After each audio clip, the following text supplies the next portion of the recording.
Good afternoon, everyone, and a very warm welcome to all our passionate educators joining us today from across India and beyond. As we begin today, we carry forward the spirit that has guided CPD 2025-26 throughout the year, one represented by Mrs. Tara, our super ma'am. She stands for curiosity, resilience, and the belief that learning never stands still, just as teaching never does.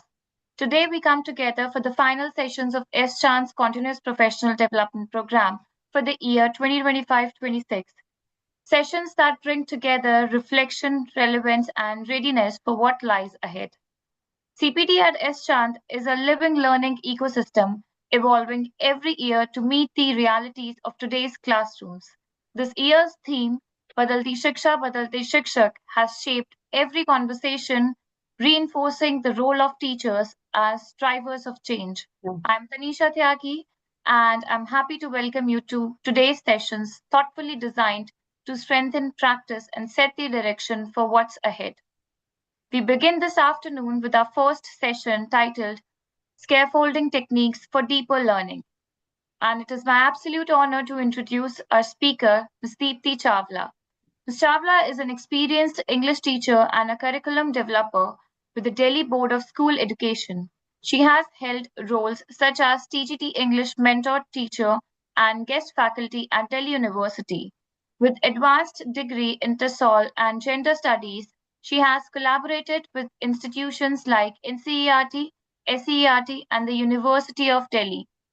A Fulbright grant recipient and published researcher, Ms. Chawla is currently pursuing an MSc in TESOL at the University of Stirling, Scotland. We are truly privileged to have her with us today. And here's a little extra treat for all the engaged learners. After today's second and last session, we will be hosting a quiz, so stand a chance to win Amazon vouchers worth up to rupees 5,000 and celebrate your learning journey with us. But before we dive into the session, here are a few quick housekeeping rules to help you make the most of this experience. Participants will be muted throughout the entire session. Please have a pen and paper ready to jot down important information. The chat box will be enabled during the Q&A round and as needed by the speaker. To receive your e-certificates, please fill out the feedback form that will be sent to your registered email IDs on Monday. The quiz link will be shared with you after the final session ends, that is after 5:30 p.m. Participate in the quiz and stand a chance to win Amazon vouchers worth up to rupees 5,000. And yes, all sessions are streaming live on YouTube, so you can revisit them at your convenience before attempting the quiz. So without further delay, let's get started. Ma'am, over to you.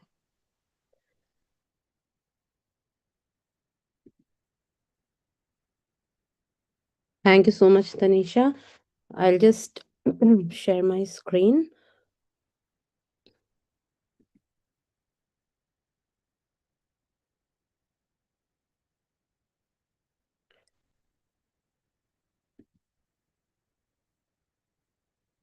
So, good evening, everyone. I hope that today we have a meaningful engagement and we have a great session this evening.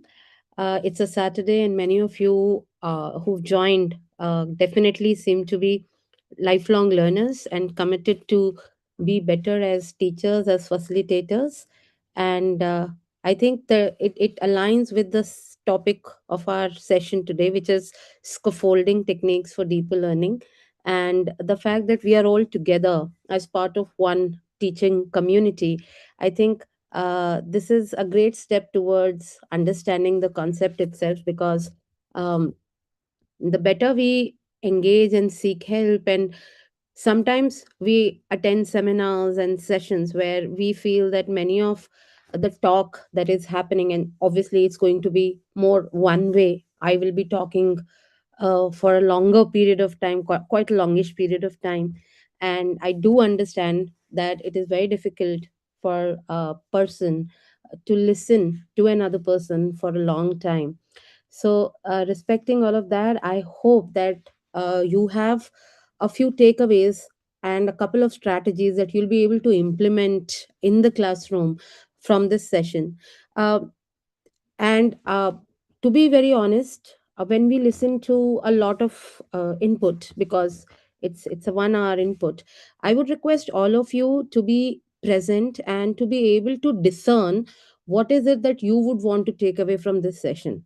uh, Doing too much happens, doing too much eventually leads to nothing happening, but careful planning and that power of distinguishing what will be more useful for me goes a long way in redesigning your classroom, your pedagogy, and redesigning the learning experiences of your children. So anyway, enough context setting.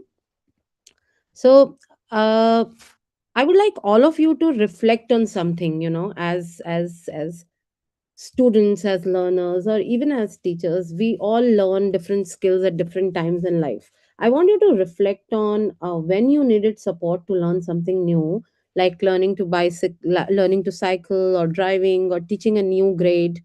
uh, what support did you need? Can you please type in the chat box what kind of support you required when you were learning to, let's say, bicycle? Just type in the chat box.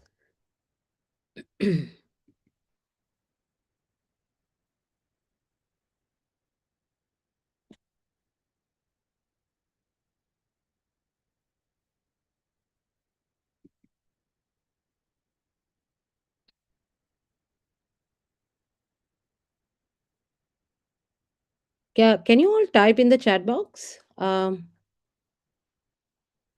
Tanisha, that's possible, right? Yes, ma'am. Okay. Now they can. Okay. I would request all of you to think of what kind of support you needed when you started learning to bicycle. Steps, okay? Proper guidance, someone to guide. What kind of guidance? Can you specify what balance? Okay, to hold. Okay, so somebody to hold, all right? Balancing, road safety support, needed help to balance, communication, control, to learn to control, moral support also. All right, great responses, step by step, guiding by proper guidance and appreciation, moral support, balance. So see, there is so much of similarity of responses that to you needed support to balance and to um, you needed help with respect to your emotional management. And this is exactly what scaffolding is. You did not want anyone to ride the bicycle for you. You needed someone to keep you steady, to hold you there, to encourage you, to provide that moral support which would have helped you to be confident enough to take the bicycle on the road. So now let's look at what is bicycle. uh, Let us look at what is scaffolding. Sorry, let us look at what is scaffolding in detail, right? Okay, so in our classroom context, scaffolding is more of a temporary instructional support. Uh, the focus over here is instructional support and temporary, and I'll decode this for you. By temporary we mean that if children are getting stuck on a particular concept, you provide support for a limited period of time. It cannot be indefinite period, and you will be the best judge of for how long that support will be provided. And apart from that, how that definite period, it's instructional support. So often what we understand by scaffolding is that we keep on explaining the same thing over and over and over again, but often scaffolding happens best when we change the way we are explaining or the medium through which we are explaining. So if it is more about a lecture, probably switching to a short audio visual support is beneficial to the students, or it could be experiencing something hands on, or it could also be observing something in real life. So that sort of summarizes temporary instructional support for you. Then it helps students do what they cannot yet do alone. Again, this is important. So I may ask children, for example, to write a paragraph on, let's say, if it's grade 7 or grade 8, uh, the use of mobile phones is limiting my creativity. So if that's the topic, children will have a fair idea, and they would be actually struggling with kind of a conflicting kind of uh, understanding, because social media to them is also a instrument of power, which they feel that, it's kind of within their agency, right? But when they're trying to write, they will write all kinds of things.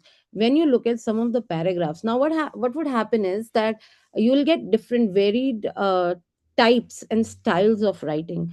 Now obviously you want the child to be able to produce a more of a one argument supporting paragraph. So you may have to, after they write, then you provide that support, and then ask them to rewrite it. Now that's what scaffolding is. Scaffolding is not not presenting them with a model answer, that this is what this paragraph is going to look like, and either they reproduce the same thing that you've given them, or they try to, just work around it a little bit. So that's not what is encouraged. What is encouraged is that you see what kind of support is required. Is it in the format? Is it in organizing the argument? Is it in ensuring that children are using coherent supporting arguments and evidences? So that's very important. That's how you tell them that, this is how. Is my screen visible? Yes. Yes, ma'am, it's visible. Okay. Then scaffolding also means that support is planned and then it is removed gradually. um, you cannot go on providing, like I said, it's temporary instructional support, and how you remove gradually is also important. One thing, it cannot be indefinite, but how you remove it, it's not like you're providing so much one day and then you suddenly take it off, because it's for a definite period of time. It's about providing support in a manner that you gradually take it away. So for example, I am sure when you started learning bicycle, there were supporting tires on the sides. They were removed, somebody held you from behind. Gradually that was also removed. So with all your subjects disciplines also, the support has to be planned in a way that it can be removed gradually, stepwise. So for example, I may expect my children to be able to produce a written text. I'm giving you more examples from languages because it is very easy to understand and quickly absorb. So the idea is asking them to be able to read and comprehend, right? But we also know that children are not yet ready to do that comprehension. So to be able to now, if I want the children to be able to understand the overall theme also, and to identify specific arguments also, then probably what I can do is, and I'm talking of grade 4 5, any grade above grade 4, so probably what you can do is you can give them which paragraph to look for a particular question. Now that is scaffolding. Gradually you remove that, rather than providing the context or the paragraph number for the reading comprehension exercise. You take that away and then leave them to up eventually address the entire passage on their own. Because eventually, after these children pass out of school, they will be taking a lot of competitive exams. They will be taking a lot of career related exams, and most of these exams do expect them to do a quick reading comprehension. So this is how you remove that support. But what is interesting is that when you provide that support, you also bring it to their notice that this is how you're providing them that support. That is very important. uh, and when you remove that, they would already be in that familiar space. Okay, every question is based on a particular passage, so first I need to identify which question and which passage are connected so that I can focus more on that. These are certain ways that you can remove a scaffolding. And it is also important to understand that if you hold a child's hand forever, they never learn to cross, it's more of a quote. So unless you let them go, let them do, let them make few mistakes, because mistakes are always good, let them stumble, fall, it will be more easier for them to sort of learn better. Okay, so now let's understand why it matters. Now, if you see that there are three zones in which children learn, irrespective of the fact how well we are teaching them. So the first zone is independence zone, where students can actually do by themselves without any teacher intervention. And there are many students who are actually at a level, especially I'm talking of grade 6, 7, 8, where you feel that the concept that we are teaching it, some of the children are already there at that level, and they can manage independently. Then there are certain students who are working in the frustration zone.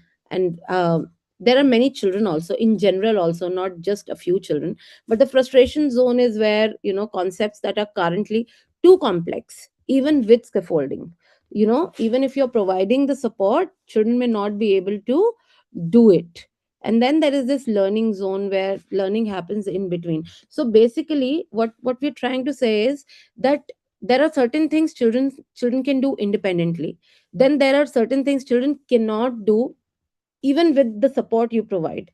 So learning, where is learning happening? It's happening in these two zones, between these two zones, with which is also called zone of proximal development, as coined by Vygotsky, where students manage independence with some support. So they already know, but they need some support to be able to reach and arrive at perfection, or to be able to master that skill, or to be able to perform in that particular task. They need some push, some level of support from your side. So you may have explained the concept of, let's say, multiplication, but children are not able to do complex multiplication.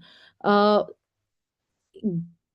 Going further down in terms of grade levels, so for children, they have understood, they have mastered the concept of addition, they do it in UKG grade 1, right?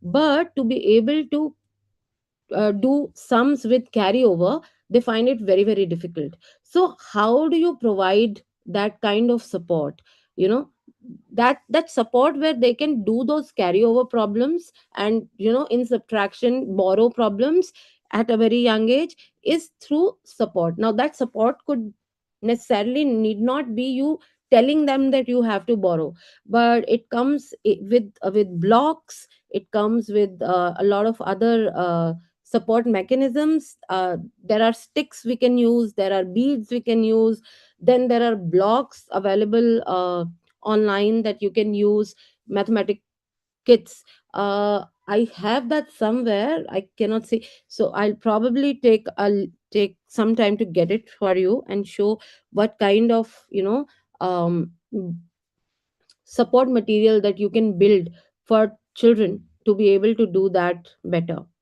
Okay, so let's quickly look at how you take your class forward. So within scaffolding, what is best is I do. So you model making thinking visible, because we want children to understand. It's one thing to tell them this is how I am doing it. Oh, sorry, this is what needs to be done. But then it's a completely different thing to tell them how I did it. So that is extremely important. Scaffolding requires you to share with them your thinking process. It's also known as building metacognitive skills among children. And then moving on from I do to we do, where you do a lot of guided practice, shared thinking, encourage peer learning, because children learn best from each other. That kind of scaffolding is extremely important. So I do is where you are modeling, not just modeling, but modeling for them to be able to understand the metacognition involved.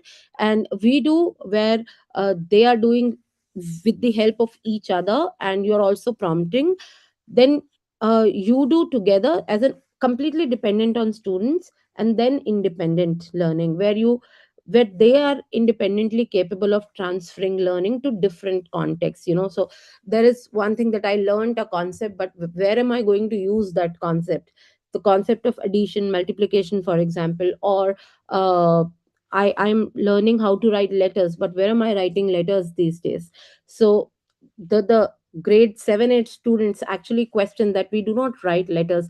That would eventually lead them to, or even for you to teach them writing emails, that can provide that bridge where they question and where they kind of try to find answers to why they're doing something that they're doing. Okay, so now, how would these different aspects look like? So when you are doing, for example, uh, for a grade 2 word problem, so first I underline the numbers. Now I decide the operation, so whether it is subtraction, multiplication, division, based on the problem. So this is how you can start explaining. Okay, so when you are introducing the concept, when you are in the middle of that concept, once you've stopped teaching that concept, and it's time to assess what kind of input you are going to provide for them to be able to perform their best. Often what happens is children know, but they need that little bit of extra support to be able to perform to the best of their abilities. That's where scaffolding comes in. So almost all of your formative assessments, this is when you're starting teaching a concept. So for case in languages, not just English, I am predicting that this story is going to be about a man, or a wolf who is going to eat these animals up.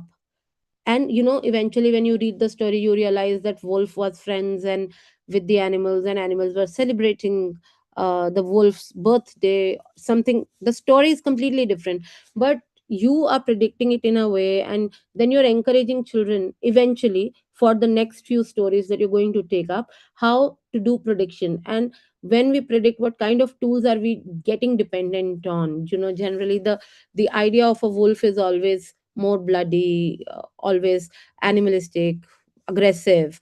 Can we question that?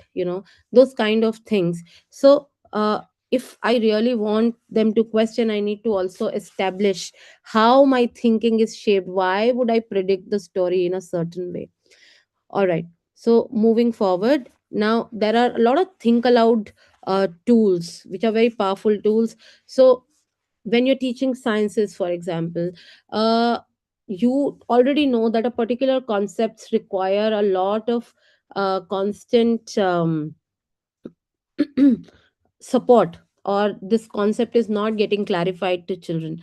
So you can then think aloud. Okay, I am a bit confused. So children feel that you are not their superior. Scaffolding, the basic principle of scaffolding is also about ensuring that children do not consider you as the sacrosanct authority in the classroom. You should be somebody who knows more than them, because obviously you're older, but you are like them, you're also learning.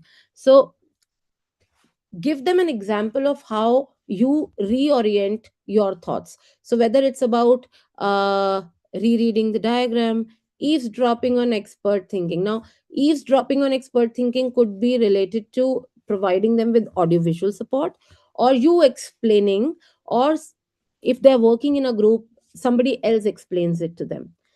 In social sciences, try to get them into critical thinking, analytical thinking, evaluative thinking. That yes, I do agree with this point, but I am questioning the reason behind why this must have taken place. Is there any evidence that proves this particular stance? In social sciences also, we are constantly looking for proofs and evidences and sources, right? So that becomes extremely important. And then in art, when you're taking art and craft, especially for primary grades, I am choosing this color because it shows a mood, a certain setting. Gray, if I'm choosing gray, why I chose gray. If I am using yellow, why I'm using yellow. Those kinds of input, especially in the early classes, especially your foundational stage and your preparatory stages, it's extremely important that you provide that kind of scaffolding to children. Similarly, for mathematics fractions, what should we do first? Why not multiply here? These kind of things, you know, you can use these starters and these prompters in the middle. Then for teaching languages, whether it is Hindi or grammar, how do we know, you know, sentences, it's a grammar sentence. The boy dash playing, was playing or is playing, so how do we know which word to use? Why did we use a particular word? And grammar, for example, now the example is of grammar, and I must insist that please teach grammar in context. Do not teach grammar separately, in the sense that do not make it distinct or a separate unit that needs to be taught in silos. Try to connect it with the text that they're doing. I'm sure the textbooks that you're using definitely already have the in-text aspect. If it doesn't, try to establish that connection yourself, because that's the biggest scaffold that you can provide to your students while teaching grammar, irrespective of the subject. Because if it's linked to the story or the poem or a non-fiction chapter that you're using, already using, or you can fall back on or refer to, it becomes extremely helpful for children to place grammar, which is the pragmatics aspect, and make connections of that grammar, that syntax, with semantics of the language, how we make sense of the world using language. You can use a lot of sentence starters as scaffolds, stems. So for English, for example, I think this happened because, or I think a particular X character hurt the other character because, and then there is this reason, or why he or she must have helped, and then there is this long reason for that. Then in sciences, this experiment shows this, however that experiment shows something else. So what could be the difference between these two experiments?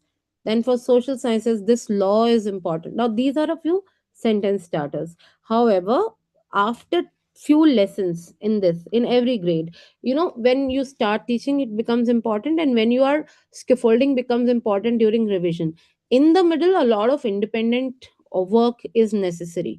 Now as I see that the exams are already starting, but I'm not sure if you are conducting your primary grades and middle grades examination now, or a bit later than this, but it's important to provide that kind of scaffold during revision and when you're introducing the concept, because these are the key points in their learning cycle, where initially they are starting and they need support in how to learn. And at the end of the year, at the end of the session, before they move on to the next class, so your scaffolding helps them to sort of, the kind of scaffolds you will provide will be different, but it sort of kind of consolidates their learning and helps them to make sense of what all they have learned over this session, you know. And that kind of experience where you can make sense of what you've learned over a period of time and how you've learned that over a period of time, makes learning more tangible and more available to them. Okay. Another very interesting strategy, especially for social sciences or revision for any subject, is a fishbowl strategy, where there are two circles, inner circle and an outer circle. You can conduct this activity in multiple inner and outer circles, or you can have, if your class size is smaller, let's say if you have 30 to 40 students, so 20 students inside, so you form two circles, inside and outside. Now when they're doing this, so one circle moves, so if the inside circle moves, they will always have different partners while interacting. And you can have a quiz ready where they are talking to each other and finding answers to those questions that you will raise. You can use this as an excellent revision strategy, or as well as excellent uh, concept beginning strategy. So if you want them to focus on writing, building writing tasks, and you want them to brainstorm and be ready what all aspects they can cover, so your topic could be, should rules be strict, for example. Now benefits of using this is, it's very low risk, high thinking, and peer scaffolding. So they all talk to at least 3 to 4 or 5 people in the circle, and you're managing the entire class in one go, and they would have a few ideas, right? You can be part of the circle if required, and then at least children who are talking to you will also get an additional idea. So as an additional scaffold, you can be part of it. Alternatively, fishbowl can be played. It's an excellent strategy for social science textbooks for social sciences, because you can ask them to talk about different wars, if we are talking history, different resources, different geographical locations, climates, and so every group. So there can be, you can divide the class into different groups, and they all discuss few things. So I'm sure that geography related topics can be dealt very well. Even I would say, even for science, we can use it for units on, let's say, ecosystems and climate. And then they come, so from each group, a few children will come together in the center of the classroom, while the others stay outside, you know, listening to the discussion that will happen in the center of the classroom. So that's a fishbowl strategy. And then you can give them higher order questions, things that need to be evaluated, and they discuss, and it almost is the entire class is listening to those instructions.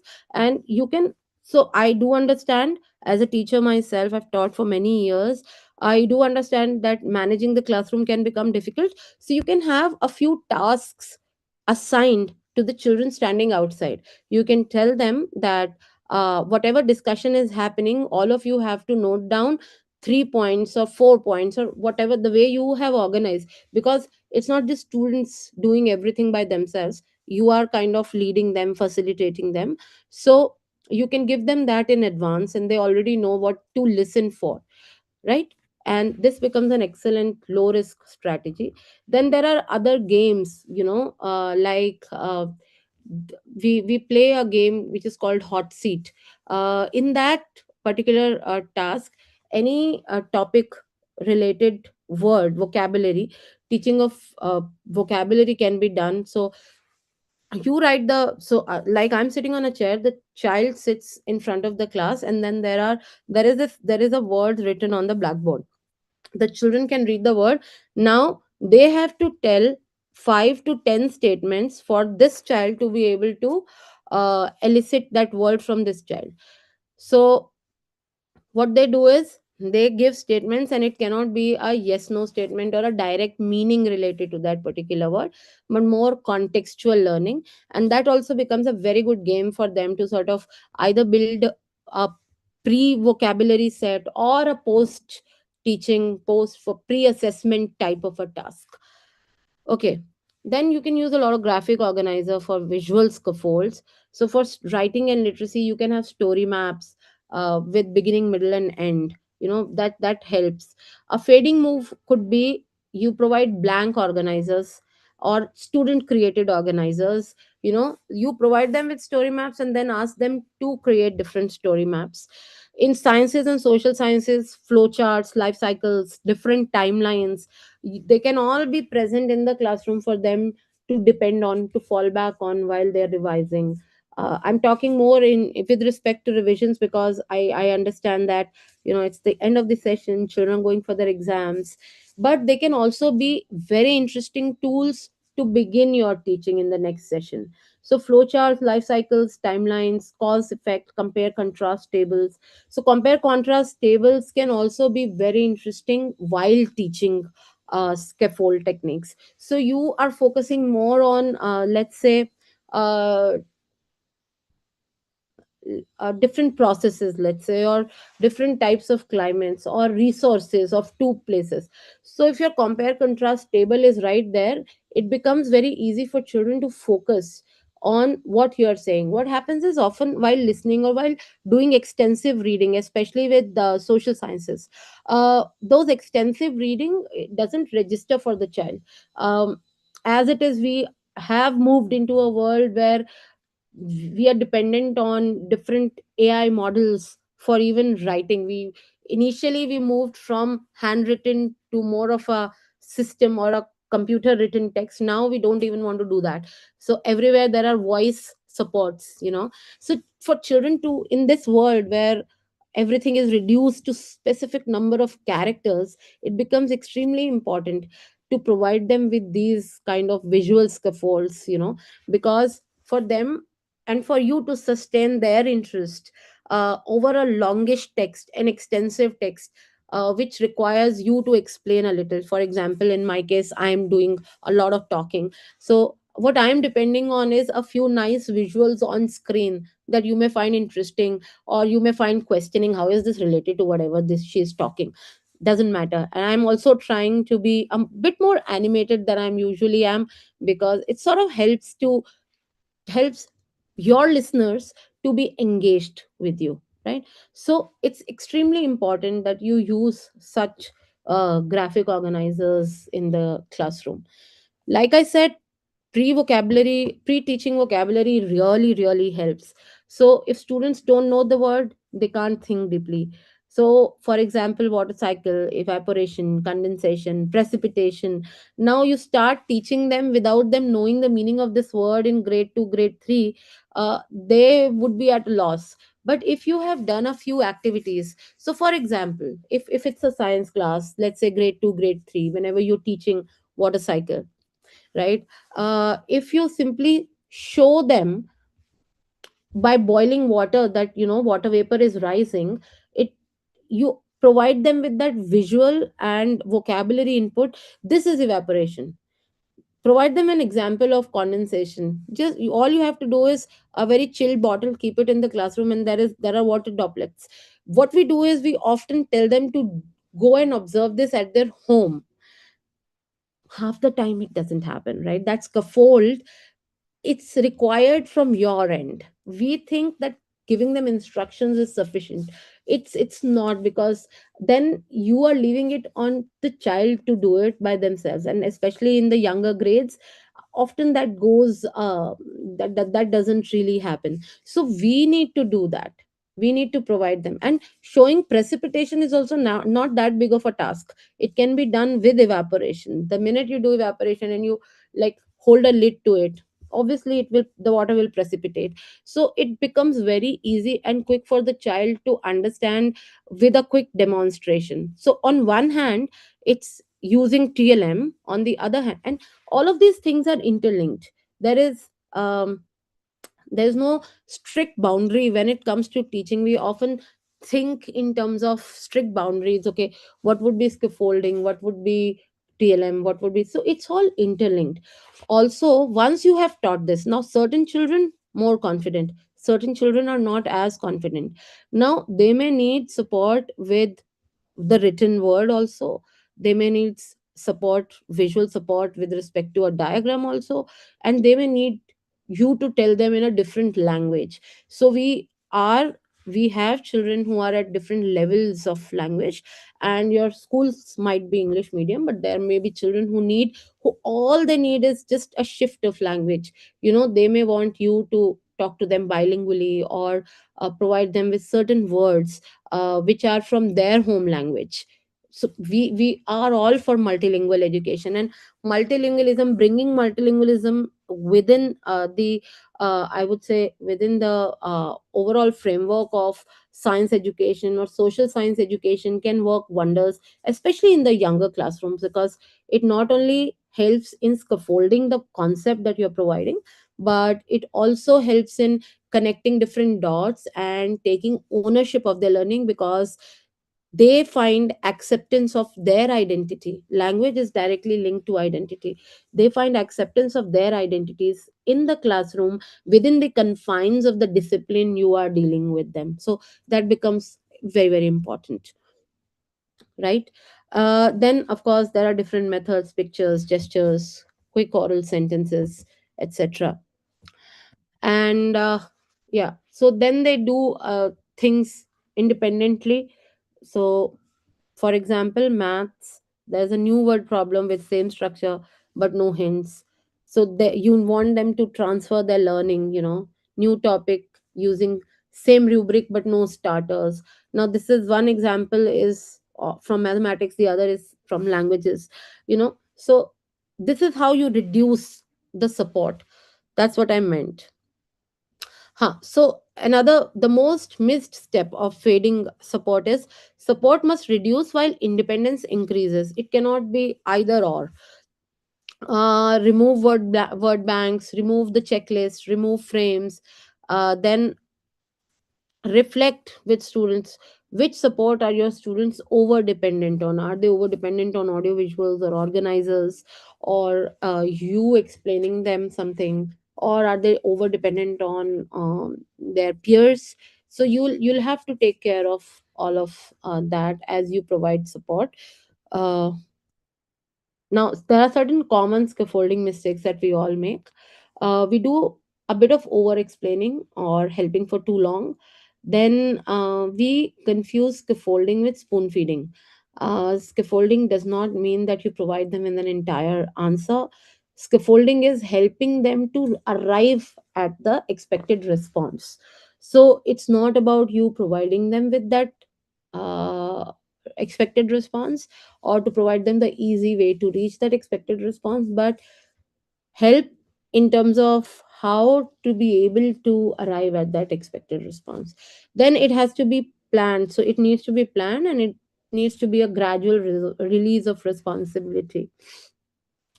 Also important is to understand that scaffolding is different from differentiation. Children at different levels in our classrooms.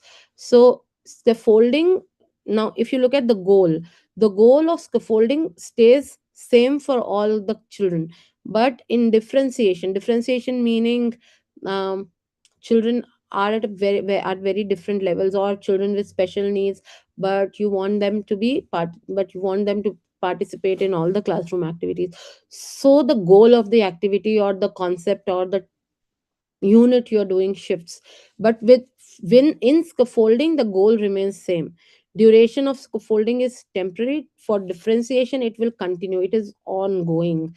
If a child requires special support, it will be an ongoing thing. There will be different worksheets. In scaffolding, the worksheet for students will not be different, it will be the same. So you need to be very very clear that scaffolding is not differentiated teaching.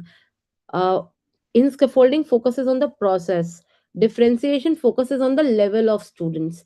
In scaffolding, the focus is on how I am teaching more than what is the level of my learners. But in differentiation, the level is important, and accordingly, you will change instruction.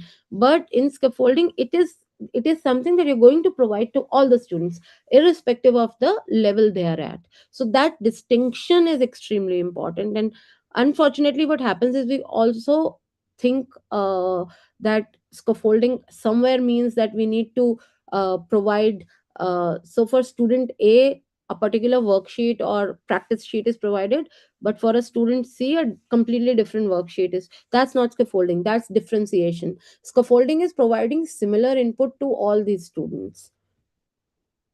A rapid I'm just sharing this plan with you, a rapid lesson redesign activity where you have an I do thing, a we do thing, a you do thing, and you do alone thing.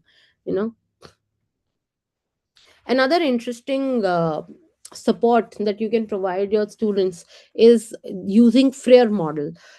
Using Freer model has, like, as you can see on your screens, we have, it's kind of a graphic organizer, but it is specific and specialized, works very well with the languages or social sciences or even sciences. So in the center there comes the term, the word, and the teacher selects that word. It's an important concept to be learned. You want children to learn this, and it can be connected with other related terms, right? And on one corner, on the left hand corner, children write a student friendly definition or description of it. Then they write, on the bottom left corner, they write examples, synonyms or concrete applications or relevant illustrations. On the top right corner, they write Ma'am, characteristics. Yeah. sorry to interrupt. So Mhm. currently, what is scaffolding is showing. Slide number 3 is visible to us. Oh, okay. Why did that happen? I'll just share again. Sorry. Okay.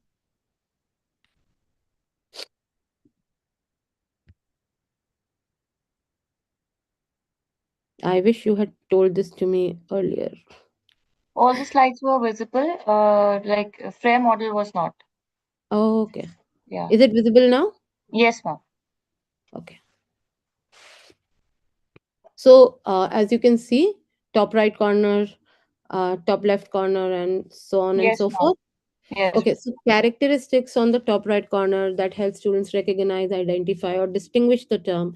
And then there can be non examples, which again is very important because what a term is as important is knowing what that term doesn't entail, you know. So that is extremely important, works very well when you have completed a chapter to consolidate that learning.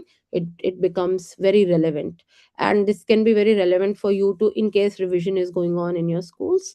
Very helpful in revisions, brainstorming. Let's look at a couple of examples. So for very young grades, see how this works for languages. So if the concept is noun and you've already touched upon it in different ways, children write the definition of noun, they write the examples, they write different characteristics of nouns, and then they write non examples, right? I hope this sort of clarifies what this is. And let's look at it from the concept of mathematics. See, this is the concept is polygon, then they write definition, they draw examples. So what is interesting is to understand that even Frere model can be used differently. They need not write everything, they can draw, they can use pictures, they can use different symbols, because it sort of becomes a scaffold for their own learning. So this comes in very handy as scaffolds for going back, learning, relearning. This is an example for social sciences ecosystem. So, definition, characteristics, non examples, examples, it becomes very easy to kind of not just for revision, but it becomes a very good scaffold for you to help your students review and revise the concept. Anyway, now let's quickly look at key scaffolds that you can provide in each individual subject. So, for languages, think aloud, sentence starters, graphic organizers, vocabulary walls. These are a few that I am sharing and suggesting you. It is not limited to what I have shared over this session so far, right? So whether you use hot seat, or whether you use um, fishbowl, or whether you use Frere model, or any of the think aloud, sentence starters, graphic organizers, and these are for, again, these cannot be different for different students. It is going to be the same for your class. It is not differentiated. Scaffolding is not differentiated instruction. Maths, worked examples, visual models, peer support, real life applications, sciences, vocabulary, diagrams, demonstrations, guided observations. For social sciences, fishball, guiding questions, Socratic seminars, timelines and visual cues, comparative frames. For arts and EVS, modeling, choice, visual prompts, guided reflections. Okay, so of all the things that we have discussed so far today, I would now request what would you like to do in your class? Any, it could be any one small activity you would like to introduce, or anything new that you would like to try in your classroom after today's long monologue that I have been talking on and on about. So please share it in the chat box.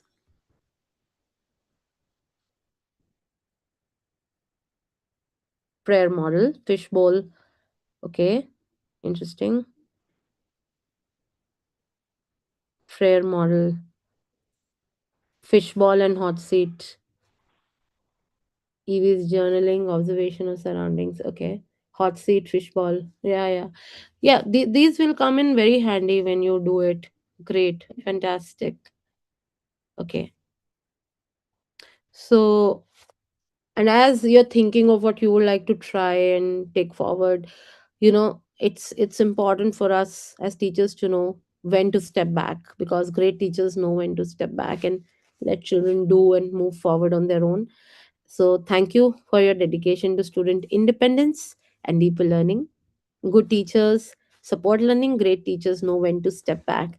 And I'm sure you all are already doing a wonderful job in your classrooms, because a teacher is the king or queen of their classroom. And the love that we get from students is unparalleled wherever we are. So, thank you, everyone. And now let's open the session for discussion in case you want any clarification. Participants, if you have any questions, please drop your questions in the chat box so that ma'am can take them up.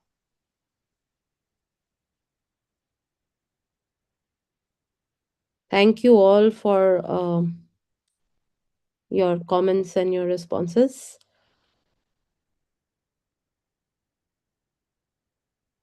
I see somebody's hand is raised. Please type your question. I think Ma'am, there's one question: how to help the slow learners? for that it will be a completely different session on inclusive education. So, like I said, this is what we fail to understand is that, though even though I am responding to your question in a limited way, but first of all you need to identify whether the learner is actually slow, and you need help with your school counselor for labeling that child as slow learner, because it's a label, and we all live in a world where we find it very convenient and very easy to label others, which we need to, be a bit wary of, and we need to take a step back. So if you really think, you and your counselor really think that there is some issue, then you need to identify the issue, whether it's dysgraphia or dyslexia, or what the real issue is with the child. If, because on a scale also, all these are on different scales, these learning, I won't call disabilities, but um, so the child, if the child needs special requirements, then it will be, the instruction will be different, and your expectations from the child will also be different. Even though eventually the child will be taking the same exam, but the way you will teach the child, the number of concepts that you will be doing, it falls into a very, very different category then altogether. Ma'am, there's one more. Can we have list of strategies? You could have taken a screenshot when I was sharing those. uh, I don't have a ready made list with me. I can share my screen again if you want. Sure, ma'am, that will work, I guess.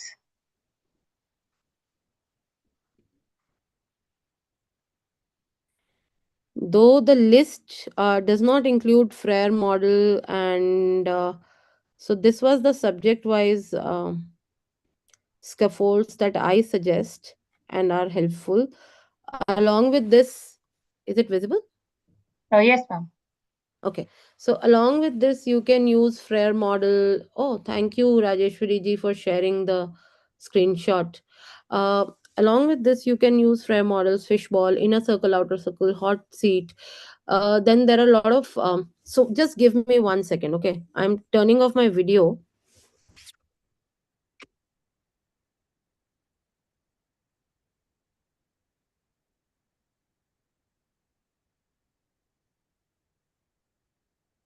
Participants, we'll share the feedback form link on Monday. Okay. So like I was telling you, for mathematics teachers, now there are blocks. These are individual blocks. I use them with my son, whether it's the place value concept or carryover borrowing. Now these are individual blocks. These are 10 blocks in one, then 100, right? This is a block of 100, and then this is a block of 1000. Mm, hmm. If you, so these kind of supports for mathematics come in very handy. um, this is one way that you can help improve your classroom.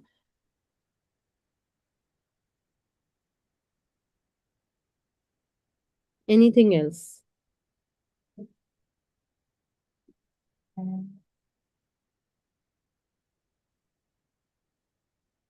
Ma'am, there is one more. How to gain interest of students when they are listening to teacher.